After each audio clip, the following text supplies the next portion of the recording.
Hey, by the way, Helen. This isn't a very unusual scene. You've probably been to parties like this yourself. Lots of them. A bunch of us kids get together at somebody's house every now and then, and there's music and dancing and just general fun. The only thing different about this particular party was what happened to spoil the good time everyone was having. It all began when the telephone rang, and Susan went to answer. Hello? Huh? Yes, this is Susan. Wait a minute, will you? I can't hear a thing. Hey, Jerry, I'm on the phone. Oh, all right. Thanks. Yeah. Hey, who cut the music? Jerry, now what did you say? When? Who was driving? How bad was he hurt? Somebody got hurt. Well, thanks for calling. Oh, yeah, some of them are here. Sally, Jack, and you know the gang. I thought Bob and Ted would be here, too. I bet they wish now they had come. Yeah. Well, I'll see you tomorrow. Goodbye. Well, who was that? No. It was Betty. She and Dan were on the way to the movies when they saw this accident. It was Bob and Ted. Hey, Bob and Ted have been in an accident? Were they hurt? Bob and Ted didn't get hurt. It was someone else, a pedestrian. Bob was driving and Ted was with him. Gosh, I bet they feel awful. They ought to. The police found a bottle in the car. Oh, brother, they're really in trouble. Well, it serves them right. Anybody that'd be dumb enough to drink. Nobody should drink and drive. I mean, there's no excuse for drinking under any conditions. That's just what I've always thought. Drinking's just about the worst thing you can do. Hey, now, wait a minute. Who said anything about drinking? I thought all you said was they found a bottle in the car. Was there anything said about whether Bob and Ted had been drinking or not? Betty didn't say that. Yeah, it looks like you're pretty quick to condemn Bob and Ted. I thought they were your friends. I'm not either condemning them. I'm condemning drinking. That's what I said. You did not. You said anybody would drink it all, didn't she? And we were all talking about Bob and Ted, and that's who you were talking about, too. Yeah, Sally, how come you say that? You're prejudiced. I am not prejudiced. It's a fact. Alcohol is poison, and you know it. Hey, now, wait a minute. Let's not get all riled up about this. Well, she started it. Some of us don't feel the same about drinking as she does, and she knows it. She's just trying to find an excuse to tell us what we ought to do. Oh, you make me so mad. I guess what you mean is you just... Sally, don't get mad. Jack didn't mean anything. Gosh, how do we get off on this anyway? Well, that's what I say. Well, if people are friends, they ought to be able to talk about something without everybody blowing their tops. Gosh, yes, Sally. I'm sorry.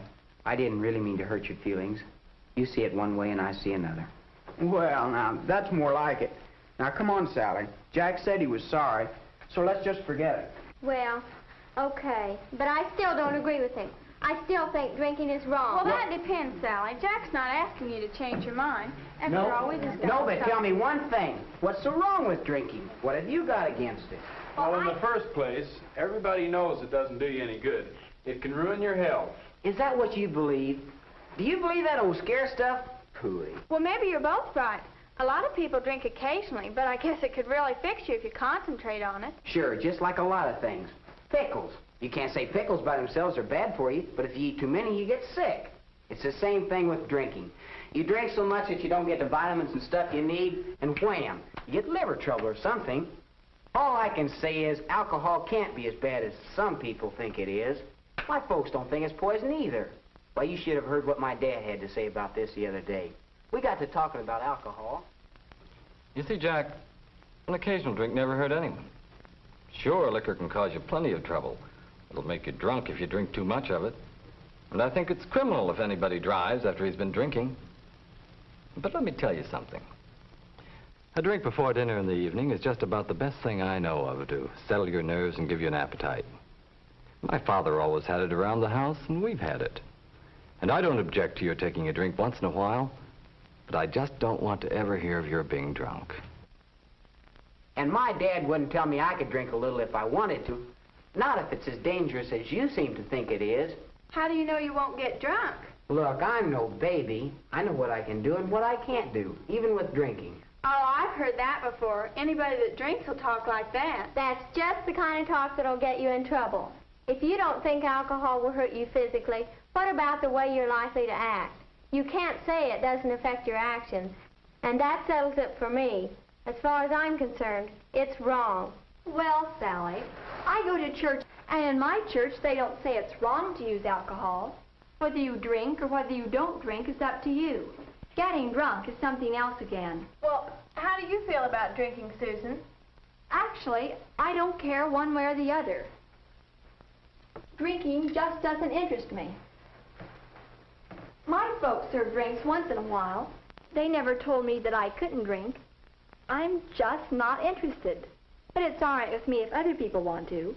That is, if they behave themselves. What about the people who become alcoholic? Doesn't that bother you, Susan? Why, these alcoholics, they...